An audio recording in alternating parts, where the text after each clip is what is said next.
masalalar. Buni ishlashimizdan oldin biz soatni minutga, minutni sekundga aylantirishni o'rganishimiz kerak. Qarang. 1 soatdan minutga o'tishimiz uchun 60 ga ko'paytiramiz.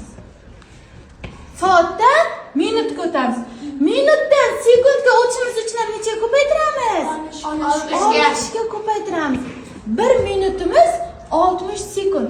Sekunddan endi kichkinadan kattaga o'tish uchun nima qilamiz? 60 ga bo'lamiz. 60 ga bo'lamiz. Minutdan soatga o'tishimiz uchun ham 60 ga bo'lamiz. Mana qarang.